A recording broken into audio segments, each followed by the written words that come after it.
بات کریں گے جناب کہ پی ٹی آئی کو آج اسلام آباد کے اندر جلسہ کرنے کی اجازت مل گئی ہے. جناب جسٹس گل حسن اورنگزیب صاحب نے یہ اجازت دی ہے. انہیں 22 اگست کو جلسہ ہو رہا ہے پی ٹی آئی کا اسلام آباد میں. تو سر کیا یہ ڈیل کی جو خبریں چل رہی تھی کیا واقعتاً ان میں کوئی حقیقت ہے، اور کیا عمران خان صاحب کمپرومائزڈ ہو چکے ہیں اور اسٹیبلشمنٹ نے انہیں اب کھلی چھوٹ دے دی ہے کہ وہ بھی سیاسی میدان میں باقی پولیٹیکل پارٹیوں کی طرح وہ بھی اب کھل کر کھیلیں گے اور انہیں اجازت مل چکی ہے ان سب چیزوں کی؟ سب سے پہلے تو یہ میں گزارش کروں گا کہ یہ جو میاں گل حسن اورنگزیب صاحب نے اجازت دی ہے ان کو جلسہ کرنے کی، یہ پہلے بھی اجازت دیتے رہے ہیں.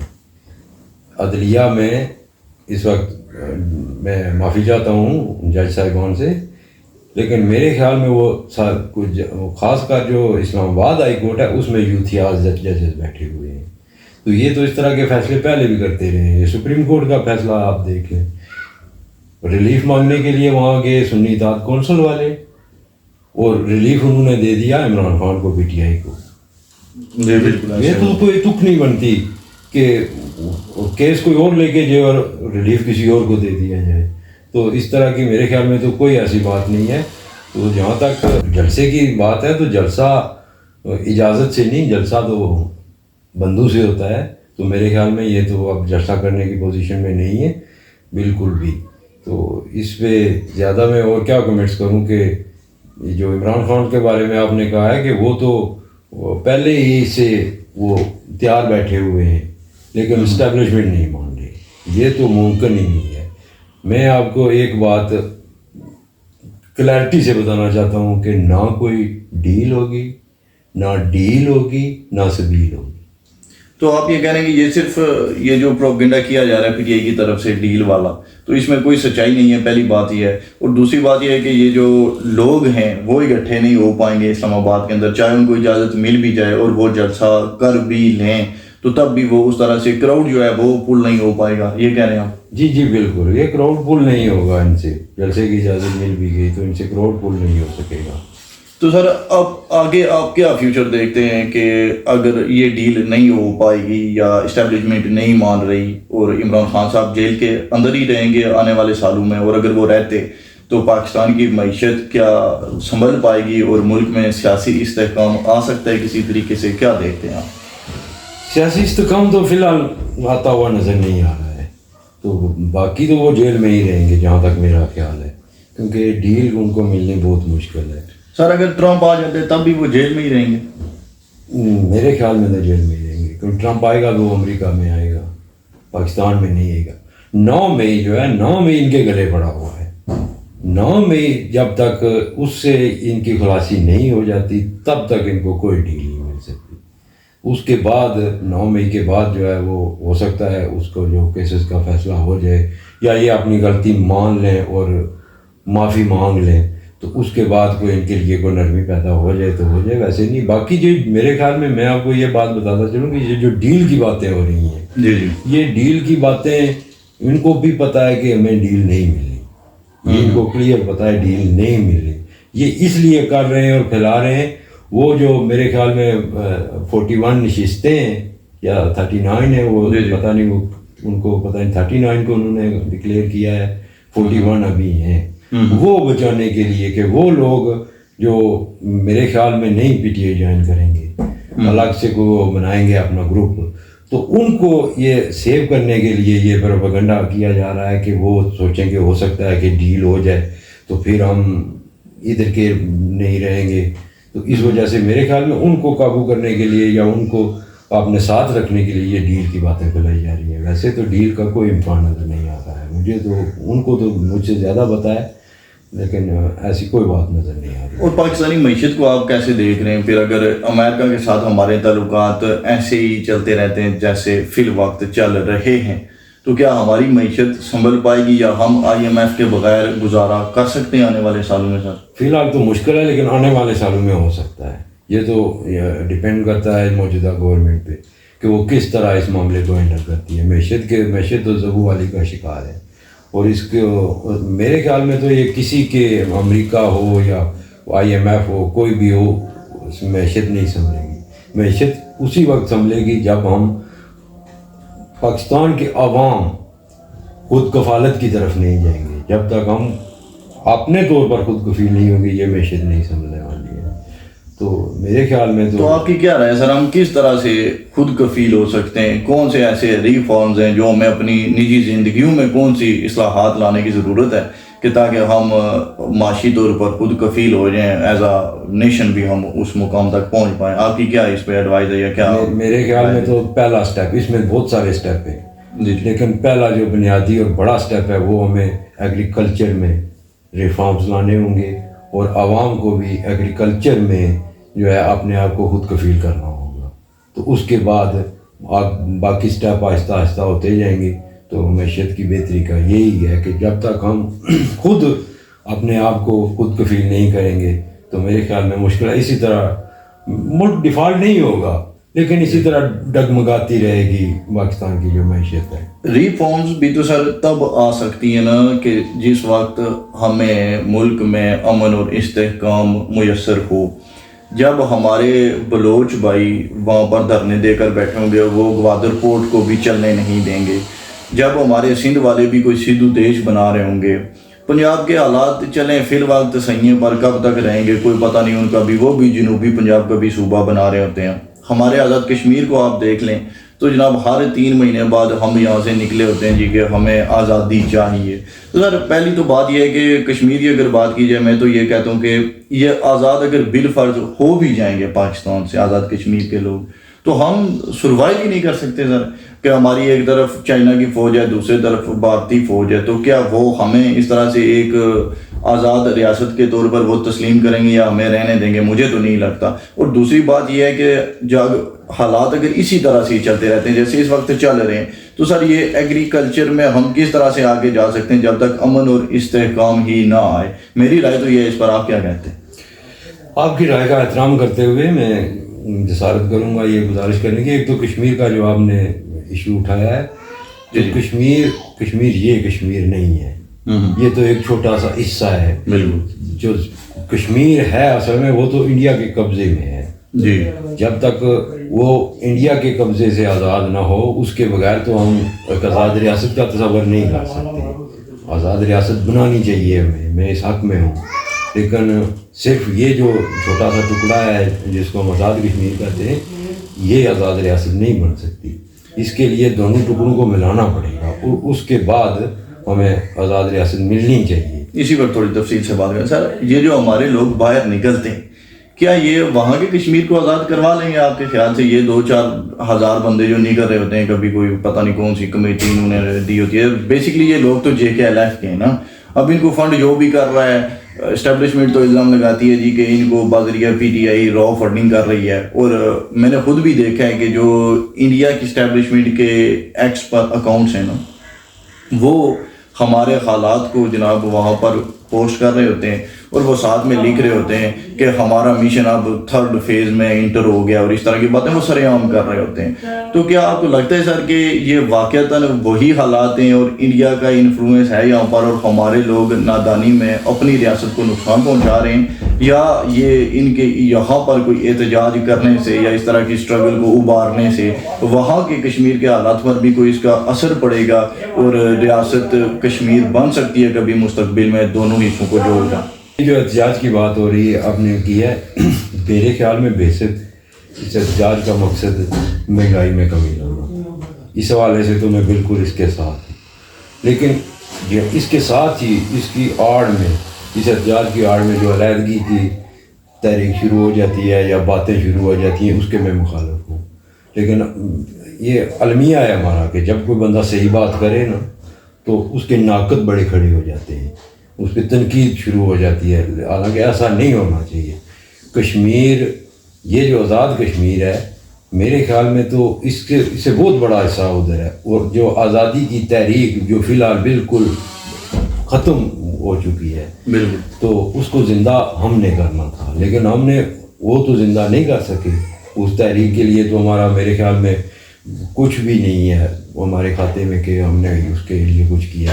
اب یہ جو تھوڑا سا یہ خطہ ہے, یہ پرامن تھا, تو اس کا امن خراب کرنے کے لیے جو مہنگائی کے خلاف احتجاج تھا اس میں وہ دوسرے کو سوچ جاتے ہیں اور شروع کر دیتے ہیں, اور اس کے امن کو تباہ کرنے کی کوشش. اور باقی جو آپ نے انڈیا کے ویکس والی باتیں یہ بالکل درست ہے.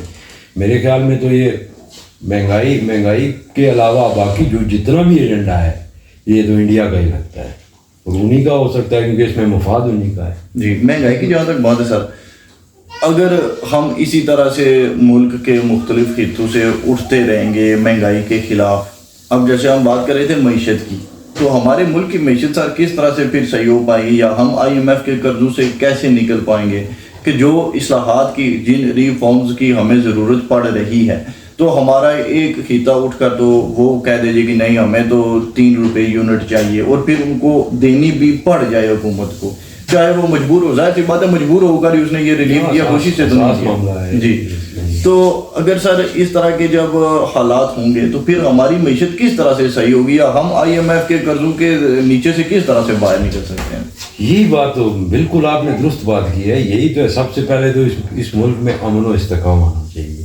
جی, اور اس کے لیے میرے خیال میں یہ ضروری نہیں ہے کہ آپ فوج کی تنصیبات ہیں جو ان پہ بھی حملے کریں. 200 سے زائد تنصیبات پہ حملے کیے گئے, ان کو تباہ کیا گیا ہے, شہداء کی یادگاروں کو جلایا گیا ہے, ان کے مجسمے اٹھا کے پھینکے گئے ہیں. یہ بھی کریں اور پھر کہیں کہ ریاست ہمارے ساتھ کوئی برا سلوک بھی نہ کرے. استحکام لانے کے لیے پھر ریاست تو داؤ پہ نہیں لگائی جا سکتی نا. بالکل. تو اس کے لیے میرے خیال میں یہ جو عدم استحکام کا باعث ہیں جو بھی پارٹیاں ہیں, PTI ہے, اور بھی جو بھی یہ کشمیر کی ہم بات کر رہے ہیں JK الگ ہے, یا جو بھی یہ امن کے کیا نام ہے اس کمیٹی کا, پتہ نہیں, کوئی کمیٹی ہی ہے, باقی نام مجھے بھی نہیں اس کا. عوامی ایکشن کمیٹی. جی, ان کو بھی سوچنا چاہیے کہ ہماری صفوں میں ایسے لوگ نہ گھسیں جو امن و استحکام اس ملک کا خراب کریں. تو یہ باتیں اپنی جگہ ہیں, امن و استحکام بالکل آنا چاہیے, لیکن ریاست داؤ پہ لگا کے نہیں. یہ لوگوں کو سوچنا چاہیے کہ اب ہم نے استحکام لانا ہے, ہم نے امن لانا ہے. آپ کی باتیں سب صحیح ہیں سر. اب دیکھیے بات یہ ہے نا کہ میرا گزشتہ کل بھی جب ہم آف دی ریکارڈ بات کر رہے تھے تب بھی میرا یہی پوائنٹ تھا کہ پھر ہم تنقید کرتے ہیں ہماری اسٹیبلشمنٹ کے اوپر کہ جی ہماری اسٹیبلشمنٹ, اور ہمارے ایک تیسرے بھائی ہیں وہ تو جناب ڈنڈے والی سرکار یہی کچھ کرتے رہتے ہیں ہمیشہ بیٹھ کر. تو پھر سر وہ ڈنڈے والی سرکار پھر ڈنڈا نہیں اٹھائے گی تو کیا کرے گی؟ اب اگر اس طرح کے احتجاج آپ ملک کے مختلف حصوں میں نکالیں گے, آپ کے جو یہ جتنی بھی اسٹرگل ہے یہ پیسفل نہیں ہوگی. اگر بلوچستان میں بھی لوگ نکلتے ہیں امن مظاہرے کے نام سے, اور وہاں پر بھی جناب انہی میں سے احتجاج کرنے والوں میں سے لوگ اٹھتے ہیں اور ان کے ہاتھ میں ویپنز ہوتے ہیں اور وہ فائرنگ کرنی شروع کر دیتے ہیں. یہاں پر بھی کشمیر میں بھی جب پہلی مرتبہ یہ سلسلہ شروع ہوا تو انہوں نے جناب پاکستان کی جو رینجرز آئی تھی ان پر پتھراؤ شروع کر دیا پہاڑیوں کے اوپر سے, جس کے بعد فائرنگ بھی ہوئی, پھر حالات خراب ہوئے. 6 دنوں تک ہمارا انٹرنیٹ بھی جو ہے وہ بند رہا اور حالات کافی خراب ہو چکے تھے آزاد کشمیر کے. تو جب ہمارے لوگ خود اسٹیبلشمنٹ بننے کی کوشش کریں گے یا ڈنڈے کے زور پر اپنے مطالبات منوانے کی کوشش کریں گے تو اسٹیبلشمنٹ کے پاس کیا چارہ بچے گا سوائے اس کے کہ پھر وہ بھی آگے سے اینٹ کا جواب پتھر سے دیں گے. پھر ان کے پاس کیا آپشن بچتا ہے, یا پھر ہم ان پر تنقید کیوں کر رہے ہوتے ہیں, اور کیا بنتی ہے ان پہ تنقید پھر اس کے بعد؟ نہیں, بالکل بھی نہیں. یہی بات میں کر رہا تھا نا کہ اس میں اسٹیبلشمنٹ کا کیا کردار ہے. جب آپ ان کی تنصیبات پہ حملے کر دیں گے, تباہ و برباد کریں گے سب کچھ, تو پھر انہوں نے ڈنڈا اٹھانا ہی اٹھانا ہے. اس لیے میں کہہ رہا تھا کہ یہ اب ان پارٹیوں پہ ہے جو بھی ہے کشمیر میں جو ہے یا پاکستان میں جو بھی ہے تحریک انصاف ہے یا اس کے اتحادی جو بھی جماعتیں, یہ ان کے سوچنے کی بات ہے کہ اس ملک کے لیے, اس ملک کے امن کے لیے, استحکام کے لیے انہیں کچھ سوچنا پڑے گا. انہوں نے ہی اس کا راستہ نکالا ہے. ریاست سرنڈر کر ہی نہیں سکتی. وہ ریاست سرنڈر کر دے تو ریاست ختم ہے. اسٹیبلشمنٹ ریاست ہے جی, اس پہ ہم کوئی الزام نہیں لگا سکتے کہ وہ کسی کے ساتھ زبردستی کر رہی ہے یا ظلم کر رہی ہے, کیونکہ اس کے لیے انہوں نے جواز پیدا کیے ہیں. ہماری عدلیہ کا حال دیکھیں آپ, 1 سال سے زیادہ ہو گئے 9 مئی کے واقعات پڑے ہوئے ہیں. فوجی عدالتوں کو چلنے نہیں دیا جا رہا ہے. کبھی کوئی فیصلہ آ جاتا ہے, وہ جو پچھلی ہماری سپریم کورٹ تھی اس نے وہ جو سویلین کا ٹرائل ہی کا عدم قرار دے دیا تھا, اب اس کے خلاف اپیل چل رہی ہے, اس کا بھی فیصلہ نہیں ہو رہا ہے. تو کیا کرے, وہ سال سے زیادہ اگر 9 مئی کو ہو گئی, تو اس کے بعد ابھی تک وہ سارے فیصلے جو ہیں وہ پینڈنگ پڑے ہوئے ہیں.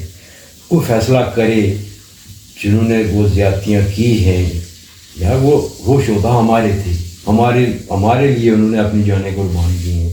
ہم انہی کے مجسمے اٹھا کے پھینک رہے ہیں، ان کی وردیاں پہن رہے ہیں، پھاڑ رہے ہیں. یہ ظلم ہے. ریاست ظلم نہیں کر رہی، یہ ظلم تھا. تو اس کا سدباب ہونا چاہیے، سزائیں جزائیں ہونی چاہیے. اس کے بعد ٹھیک ہے، وہ جو کہا تھا D G I S P R نے کہ یہ صدق کے دل سے معافی مانگیں اور سیاست جو حقیقی سیاست ہے وہ سیاست کریں. یہ انتشار والی سیاست نہیں، اصلی سیاست کریں تو پھر ان کو معافی مل سکتی ہے. تو میرے خیال میں تو ان کا اس کے سوا کوئی چارہ نہیں ہے. اپنی غلطی کا اعتراف کریں، ان کی سزائیں بھگتیں اور جو مین اسٹریم سیاسی جماعتیں ان میں واپس آ جائیں تو اس ملک میں اس طرح استحکام آ سکتا ہے.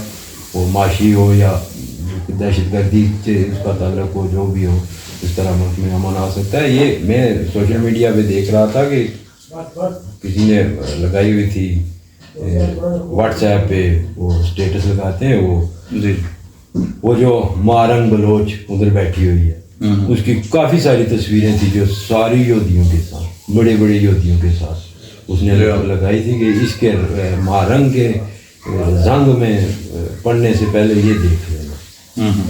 تو ایسی صورتحال ہے کہ کون ان کو اس کو کون لے کے آ رہا ہے؟ وہ پاکستان کے جو دشمن ہیں وہی لا رہے ہیں. تو اس کو بھی سوچنا چاہیے، بلوچ عوام کو بھی سوچنا چاہیے. جیسا بھی ہو، چلو وہ نہیں شامل ہونا چاہتے تھے لیکن شامل ہو گئے. اب یہ ان کا ملک ہے، اس ملک کے لیے سوچنا چاہیے، سب کو سوچنا چاہیے. خاص کر جو جتنے بھی یہ بلوچ ہیں یا جو کے پی کے والے ہیں یا جو آپ نے سندھو دیش کے ہیں، سندھو دیش کی باتیں تو پرانی ہو چکی ہیں، اب تو کوئی فی الحال تو نہیں کر رہا ہے.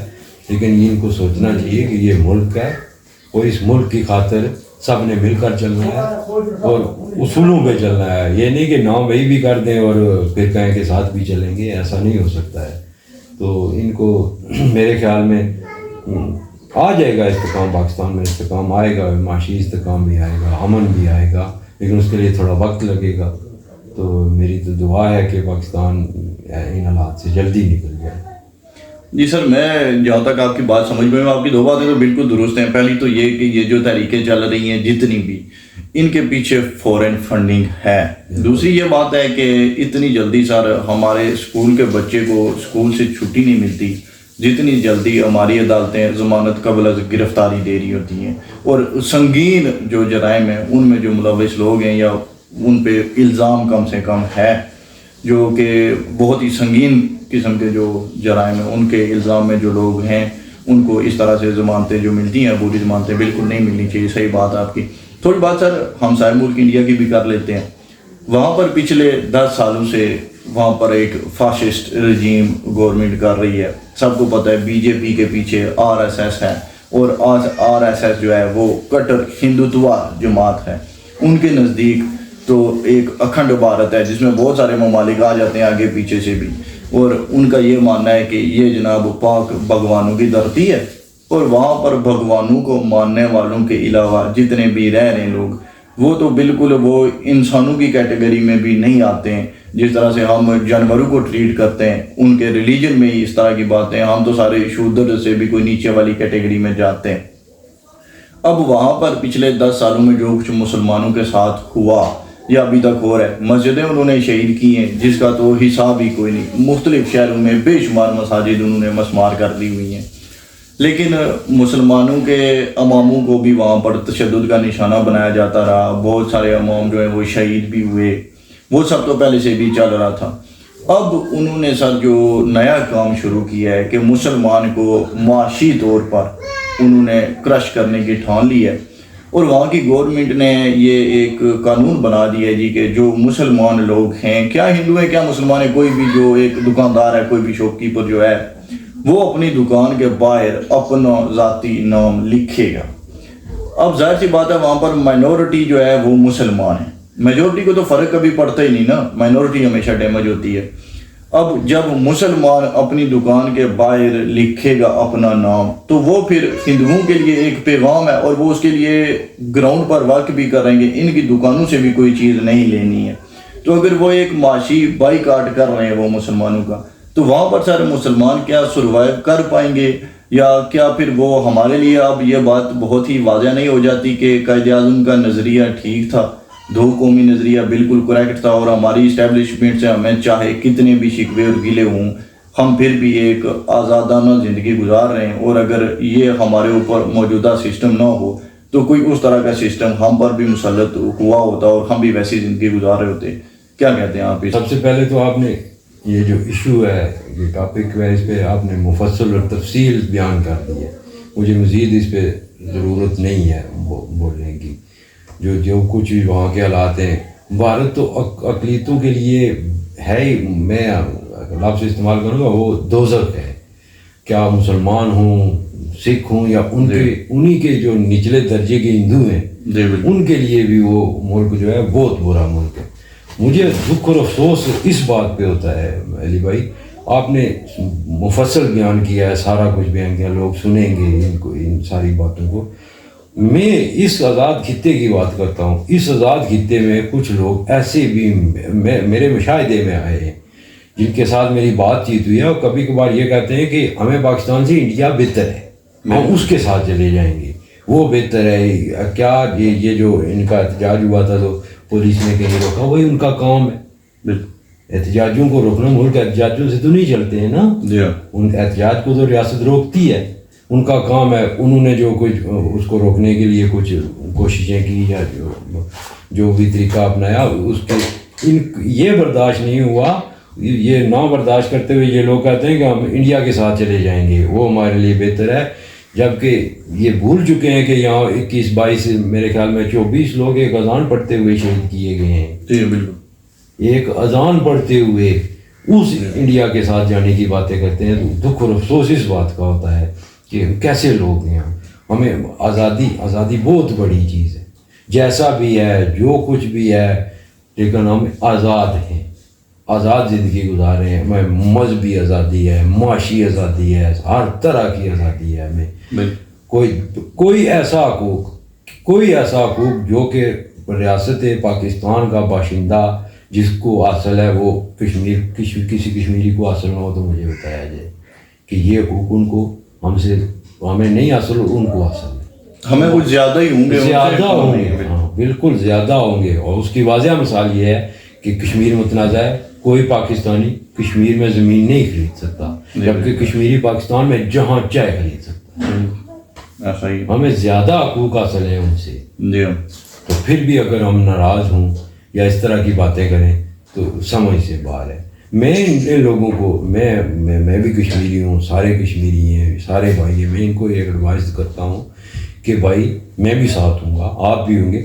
پہلے وہ جو بڑا حصہ ہے اس کو انڈیا سے آزاد کروائیں، اس کو آزاد کروائیں جو مقبوضہ ہے، جہاں ظلم و زیادتی ہو رہی ہیں، جہاں 20-20 22-22 24-24 بندے ایک اذان دینے کے لیے شہید ہو جاتے ہیں، اس کو آزاد کروائیں تو ہم پاکستان سے آزادی لے لیں گے. جی بالکل.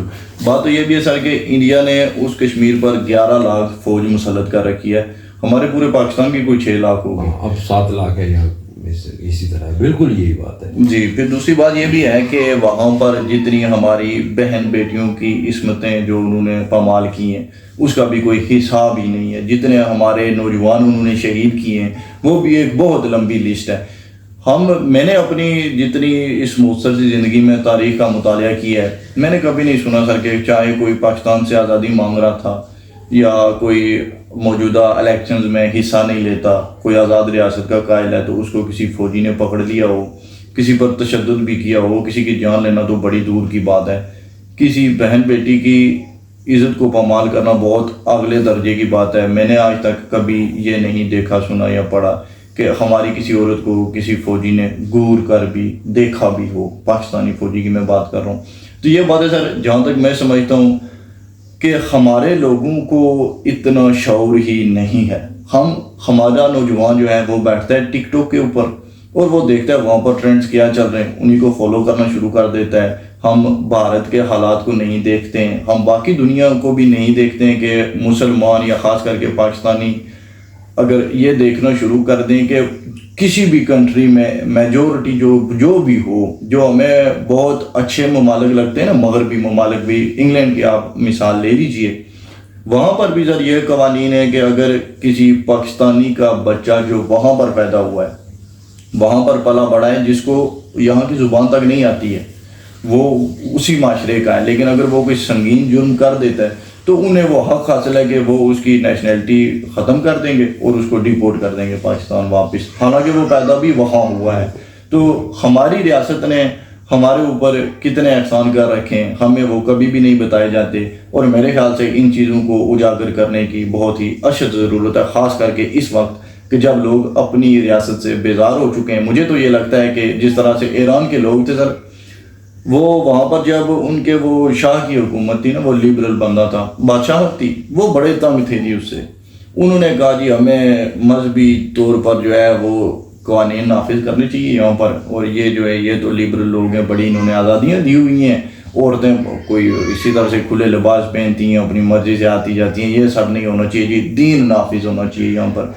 جب وہاں پر پھر ان کی مذہبی رجیم نے ٹیک اوور کر لیا، جو اب امام خمینی کی حکومت ہے، تو جب وہ بنی تو بنتے ساتھ ہی ان کو تو یہ پتہ لگ گیا کہ یہ تو اس سے بھی زیادہ برے ہیں، اور اب ان پر بہت ساری پابندیاں بھی ہیں وہاں پر، تو وہ کھل کر اس فرقے کے علاوہ کسی اور فرقے کی بھی کوئی تبلیغ نہیں کر سکتا، کوئی کھل کر اپنی عبادتیں نہیں کر سکتا، کچھ بھی نہیں کر سکتا۔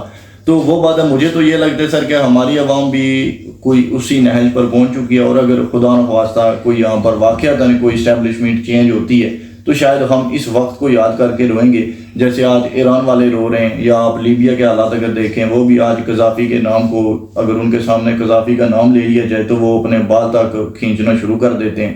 اور وہ وقت تھا جب وہ یہ کہتے تھے جی کہ قذافی جو ہے یہ ڈکٹیٹر ہے، اور کچھ بھی ہو جی ہم تو بڑے جمہوریت پسند ہے، اور عوام کے جو ہے اس کو حق خدا را دیے تو وہ میسر نہیں ہے، تو ہم اپنے ووٹ سے حکمران چنیں گے۔ اور اس کے بعد آج تک آپ لیبیا کے حالات بھی دیکھ لیجئے۔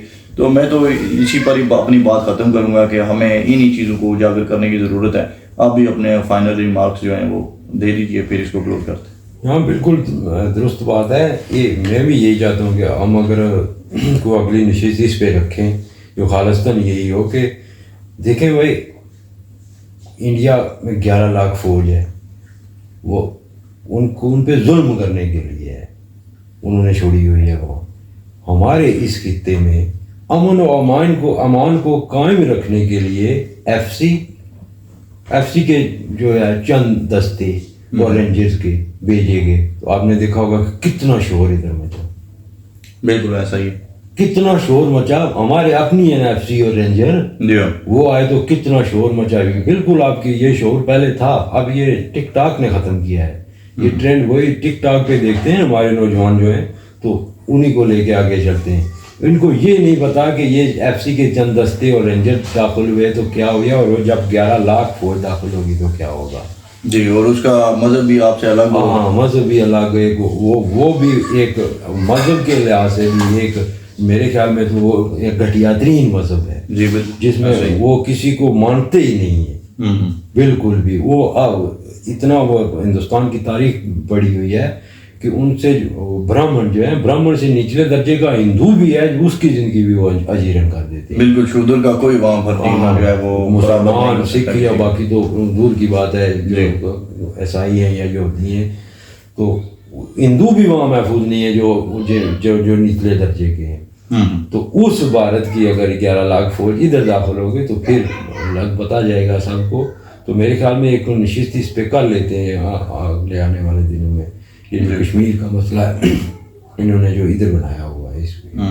چلے جی ناظرین، اب تک کے لیے اتنا ہی تھا۔ اگلی نشست انشاءاللہ سے اسی ٹاپک پر ہوگی کہ کشمیر کے حالات جو ہیں یا ہمارے کشمیر کے جو نوجوان ہیں ان کو کس طرح سے صحیح کیا جا سکتا ہے، یا ان کی جو ڈیمانڈز ہیں وہ کس حد تک ویلڈ ہیں اور کس حد تک ان کو مس گائیڈ کیا گیا ہے۔ ہمارے نوجوان تفصیلات سے کیوں اس قدر دور ہو چکے ہیں اور وہ ارد گرد کے حالات کو کیوں نہیں دیکھتے، اور ہم یہ 15 سیکنڈ یا 30 سیکنڈ کی ویڈیوز دیکھ کر، کوئی اچھا بیک گراؤنڈ میوزک سن کر تو اتنے جلدی برین واش کیوں ہو جاتے ہیں۔ ان تمام سوالات کو ہم اگلی نشست میں انشاءاللہ ضرور ڈسکس کریں گے۔ سبسکرائب ضرور کیجیے گا، ملتے ہیں اگلی ویڈیو میں۔ اللہ حافظ و ناصر۔